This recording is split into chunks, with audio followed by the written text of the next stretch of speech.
I remember the smell of that room, antiseptic, cold vinyl under my legs, and a third smell, one that has no name in any dictionary, but that I have recognized instantly in every room since, the smell of a life being permanently changed. The doctor placed the X-rays on the light board without looking at me. He used his index finger to point to a clouded region in the lower right. Then he spoke in the precise clinical language that I had come to know from weeks of late-night searching online, the weeks when I knew something was wrong but hadn't been told how wrong. Pancreatic cancer, stage 3, lymph node involvement. Then he looked up. For the first time that afternoon, he looked directly at me, and I saw in his eyes not coldness, not indifference, but something worse, the genuine compassion of a man who had delivered this kind of news too many times and had never quite learned how to carry it home. You have 14 months maximum. I would encourage you to get your affairs in order. I drove home, or I thought I did. What actually happened is that I pulled into my own driveway and sat there for 3 hours with the engine running, no tears, no phone calls, just staring at the kitchen window where the yellow light was on and my daughter's silhouette moved past it occasionally. And the only thought running through my head, not fear, not grief, but this one strange, small, almost absurd thought was, who will take care of my garden? That was March 14th, 1981. I was 60 years old. My name is Clara Montgomery. That moment was 45 years ago. Today I live alone in a small house tucked into the valleys outside Asheville, North Carolina. Every morning I wake before sunrise, prepare my own meals, tend every bed of flowers in the garden behind my house, and walk exactly 2 miles while my neighbors are still asleep. In the past 15 years, I have never once asked any of my children for help with anything, no matter how small. I am 105 years old. I'm not special. I'm a woman from Tennessee, raised in a house with 7 siblings and no air conditioning. I've lived through a painful marriage, a devastating divorce, a career that left bruises I didn't know I was carrying, and a death sentence signed by the medical establishment in 1981. Today, I'm going to tell you everything. The physical habits that genuinely helped me survive, things you can start tomorrow completely free, without a prescription, and something else. Something I kept to myself for years, because every time I've told it, people don't quite know where to put it. You don't have to believe it. You don't have to agree. Just listen with an open mind and let yourself decide. But I need you to understand this first. The order of what I'm about to share matters enormously. Don't skip ahead. Don't fast forward. Because the final piece, what happened in a hospital hallway on a Tuesday afternoon, when I was quietly composing my goodbyes, is responsible for 70% of the reason a 105-year-old woman is sitting here talking to you right now. After the diagnosis, I went to war with everything I had. I followed the treatment protocol exactly: surgery, chemotherapy, radiation. I read every book I could find on pancreatic cancer. I forced down expensive green juices I didn't enjoy, swallowed supplement capsules with the grim efficiency of someone checking boxes before a deadline. I did everything right in theory, and my body kept declining. There was a night, the 8th month of chemotherapy, when I stood in front of my bathroom mirror at 3 in the morning. My hair was coming out in handfuls in the sink. The face looking back at me was someone else's sunken eye sockets, grayish skin, lips cracked like drought-stricken earth. I picked up the phone and started dialing my daughter's number. Then I stopped, put the phone down before the call connects. Not because I didn't need anyone, because I didn't want to be a burden. That was the darkest night of my life, and it was also the night I began to understand. I had been pouring the right fuel into an engine with a broken core component I hadn't recognized. Until that component was addressed, nothing else could work the way it was supposed to. But before we get there, let me tell you what actually worked on the physical level. Practice one water before anything else touches your lips. There was a nurse named Janet, not a doctor, not a nutritionist, just the woman whose job was to find a vein in my bruised arm each Tuesday morning, who looked at my lips during one infusion session and said, plainly, without social niceties, "You're chronically dehydrated. Those cracks are what a body looks like when it's fighting without enough ammunition." Not one member of my primary medical team had mentioned this to me, but Janet, in 30 seconds of conversation, not part of any protocol, changed one small thing, and from that small thing, everything else began to work more efficiently. Your lymphatic system, the network responsible for collecting and removing cellular waste, including damaged DNA fragments, runs entirely on water. When your body is dehydrated, this system stalls. Defective cells accumulate. Chronic inflammation builds. And chronic inflammation is the single most hospitable environment for cancer cells to multiply. My practice for the past 40 years, without exception, a large glass of water, about 20 ounces, set on my nightstand every evening before bed. The moment my feet hit the floor in the morning, before coffee, before food, before checking anything, I drink the whole glass. A squeeze of fresh lemon, because D-limonene in lemon has been shown to support tumor suppression. Then I walk. The combination of hydration and movement in a fasted state creates the most powerful lymphatic flush of the day. Simple, to the point of being almost laughable, which is exactly why nobody tells you about it. Practice 2 fermented foods, what I'd refused to eat my whole life. In the cancer patient support group I attended weekly, there was a woman named Margaret. She had been diagnosed with breast cancer 5 years before I met her. But while the other patients in that group, myself included, looked drawn and exhausted, Margaret looked genuinely healthy, shockingly so.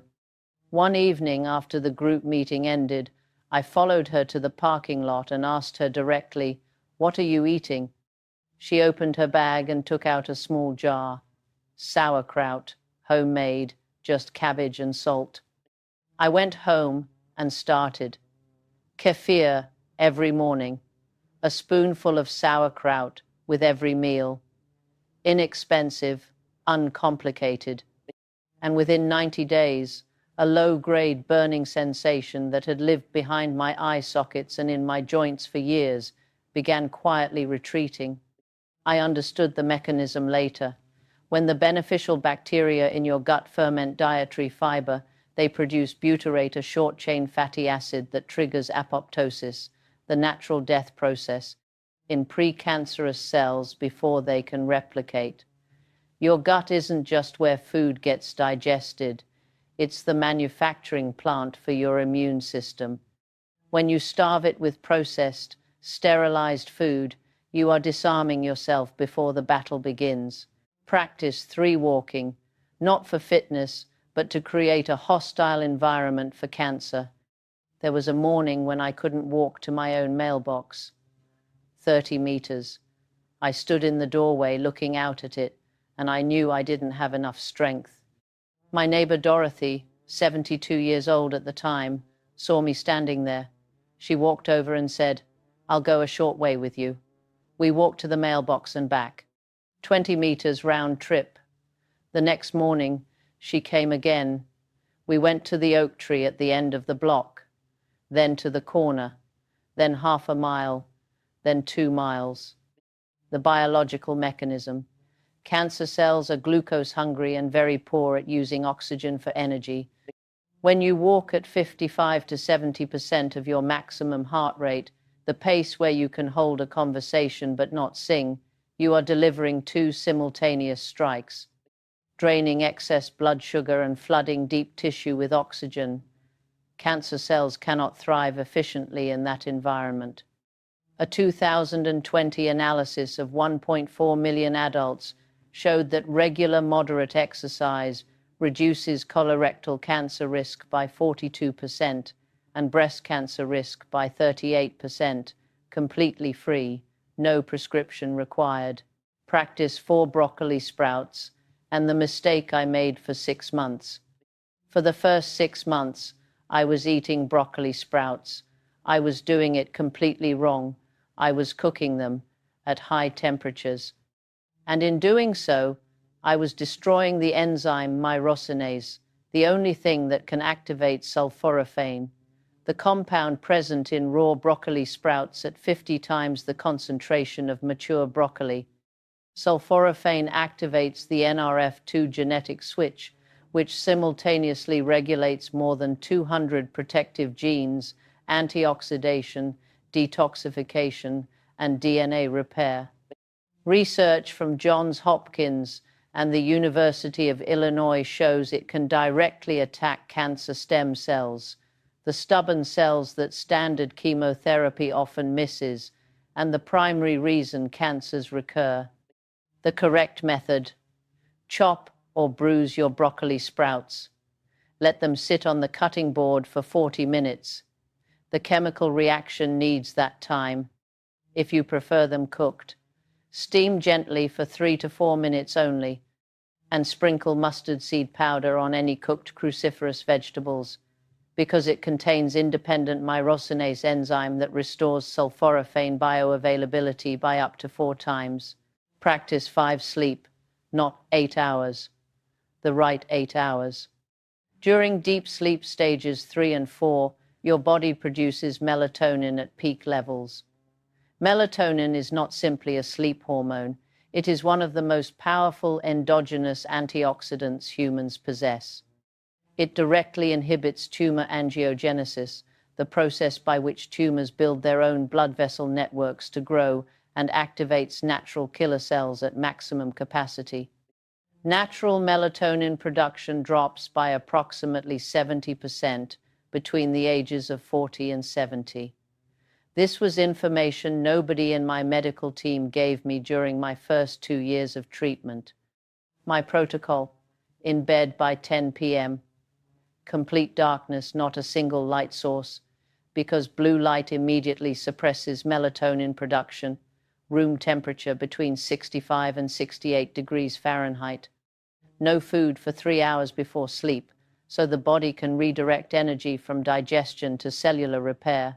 A small glass of tart cherry juice at 8 p.m., which contains natural melatonin precursors. Within 6 weeks of this discipline, my energy shifted so dramatically that my attending physician remarked on it at my next check-in. I did all of these things, seriously, consistently, without exception, for 1 full year. And at the 12-month mark, when I walked into the imaging suite carrying every ounce of hope I had been able to collect, the tumor was still there, not significantly larger, but still present. The blood markers were still concerning. I knew I was missing something fundamental, something that wasn't in any book I'd read, wasn't in any protocol I'd been given, something deeper in a place I hadn't been willing to look at honestly. I just didn't know what it was yet, until a Tuesday afternoon. A hospital oncology ward on a Tuesday afternoon is a strange place. Nobody there is wearing the face they wear in public, the polished, defended, managed face. People in that hallway wear their real faces, and the real faces of most of the people waiting there share the same expression: exhausted, frightened, and carrying a loneliness that cannot be spoken aloud to anyone who hasn't sat in those same chairs. I had been sitting in that hallway for an hour, waiting for a full-body scan. My folder was on my lap, but I wasn't reading it. I was doing something else. I was quietly composing my goodbyes. Not a letter. I wasn't prepared enough for that. Just sentences. fragments, what I wanted to say to my daughter, what I wanted to say to the grandchild I would never watch, grow up, and what I wanted to say to myself, that I had tried, that I had fought, that it was all right, that enough was enough. That was the moment I saw the woman in the yellow scarf.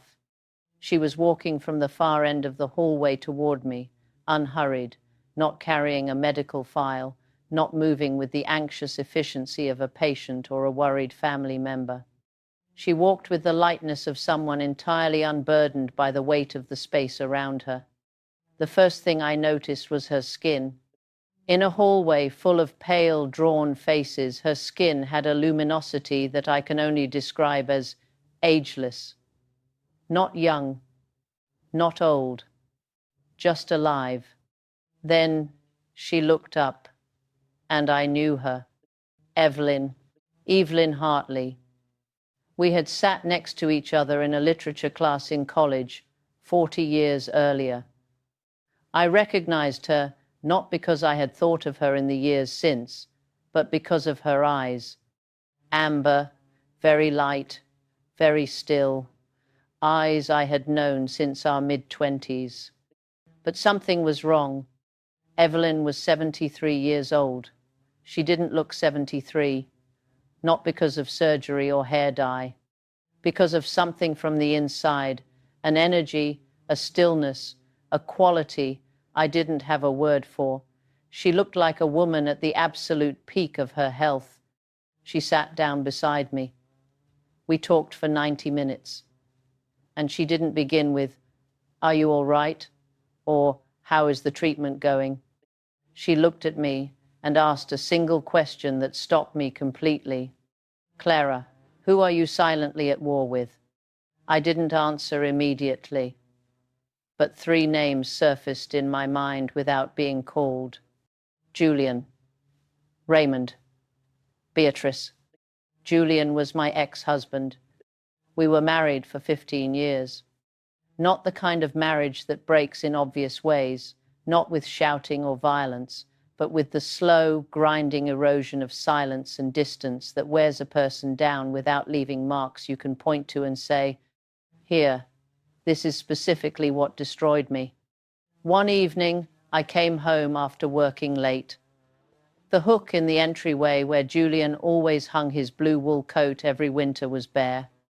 On the kitchen table, there was a small piece of paper. Just a few lines. "I'm sorry, Clara. I tried. 15 years of marriage." 5 lines. For the 15 years after that divorce, right up until the day of the cancer diagnosis, I carried those 5 lines inside me like an open wound. Every quiet evening, when there was nothing else to distract me, my mind returned to Julian. I cross-examined him. I composed indictments I never delivered. I rehearsed conversations in which I finally said everything, and he finally listened, finally understood, finally admitted. Those conversations never happened. They only happened inside my head on an endless loop. While he was somewhere else, living his life, entirely unaware. Raymond was a former colleague. I had spent 12 years building a program that eventually received national recognition. Raymond, who had joined 3 years after me, whom I had spent hours mentoring in his early months, used the relationships and political maneuvering I had never learned to play to claim the department head position that should have been mine. I remember the staff meeting when it was announced. Raymond sitting at the head of the table. When everyone applauded, his eyes found mine across the length of the conference room. And he smiled, not the smile of someone sharing a moment, but the smile of someone who knew he had won. I smiled back. Then I went home, sat in my shower with the water running as loud as it would go, and cried until there were no tears left. For 20 years after that, Raymond lived in an unlockable room in my mind, not because I chose to keep him there, because I hadn't figured out how to make him leave. Beatrice was my mother. She died when I was 45. Her life was a series of silences, and doors closed against emotion. Not a cruel mother, not a neglectful one, just a woman who was never taught how to say the words a child most needs to hear. In the last weeks of her life, I sat beside her hospital bed and held her hand. Her hand was cool and still, even though it was the height of summer outside. I sat there and waited for her to say something. 3 words. The 3 words I had been waiting for my entire adult life. She never said them. And that silence, that space that was never filled, followed me out of that hospital room and walked quietly beside me for years afterward, like a shadow that never spoke but never disappeared. Evelyn looked at me and said, "Every resentful thought, every silent verdict, every unfinished war with someone from 5 or 20 years ago, no matter how justified your anger is an arrow you are firing into your own body. At the molecular level, every time your mind activates that loop of bitterness, your body releases cortisol and adrenaline. Those hormones completely suppress your immune cells, drive inflammation to its maximum, and create the single most optimal biochemical environment for cancer cells to thrive.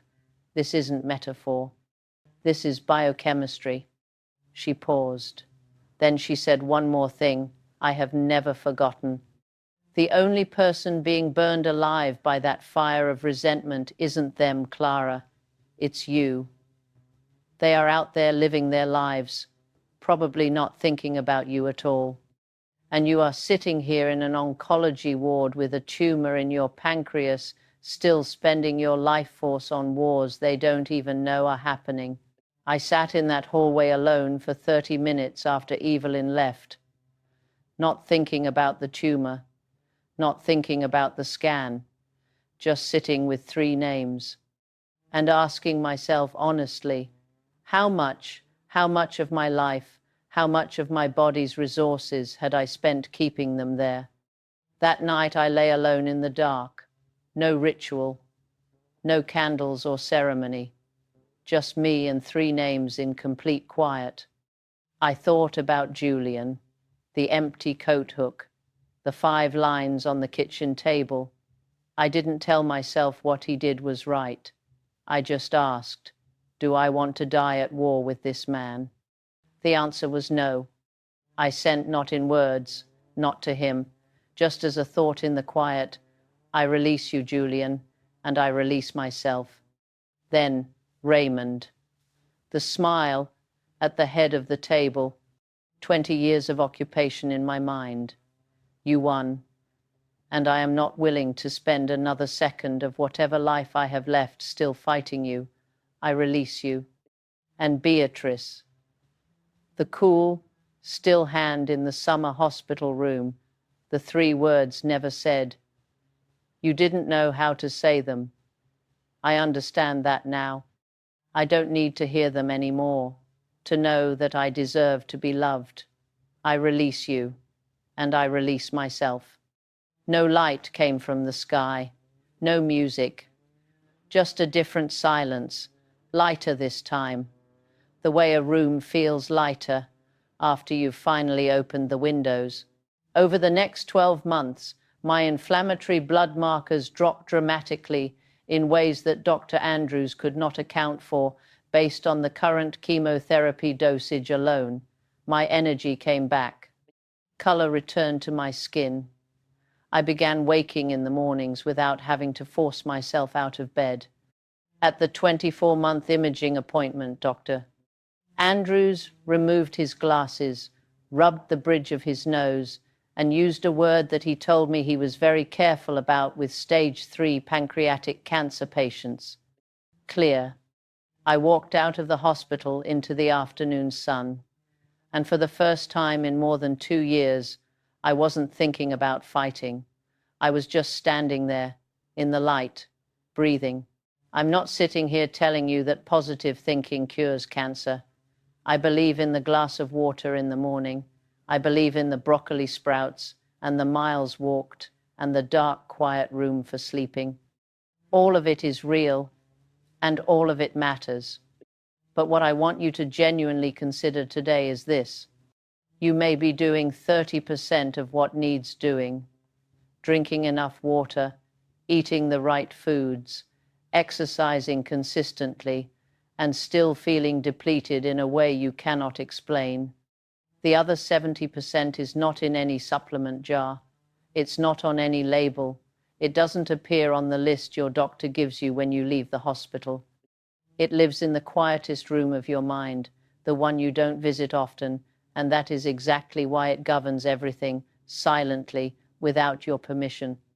I want to ask you the question Evelyn asked me in that hallway 45 years ago when I was quietly composing my goodbyes. Who are you silently at war with? What are their names? How long has it been? What percentage of your energy every day is being consumed by that loop? Forgiveness doesn't mean you go to them and tell them what they did was right. It doesn't mean you exonerate anyone. Forgiveness is a profoundly selfish act of intelligence. You decide that your body will not continue paying for other people's mistakes with illness. You set the burden down not because they deserve release, but because you deserve freedom. You don't have to do this loudly. You don't have to call anyone or write a letter. Just you, in the quiet, with their names, and one silent decision: I release you, and I release myself. Evelyn lived to 94. At 90, she looked more vigorous than most 60-year-olds. In our last conversation, she told me she hadn't experienced so much as a cold in more than 30 years. I believed her completely. I don't have a perfect scientific framework to fully explain who she was or what she'd found. I only have one living piece of evidence, my own life, 105 years long, and as of this morning, still feeling like it has more ahead of it than behind. This morning I woke before sunrise, drank the glass of water on my nightstand, walked 2 miles through the valley while everything was still, came home and made my breakfast, went out to check on my garden, and I thought about you, whoever is watching this right now, for whatever reason brought you here. I don't know what that reason is. Maybe you're frightened about your own health. Maybe it's someone you love. Maybe you're just looking for something to believe in on the days when belief is running thin. Whatever it is, I want you to carry one thing away from this afternoon. Put the weight down, not because they deserve it, but because you need that strength to live. Thank you for listening. And love this life not because it's easy, but because it's the only one you have.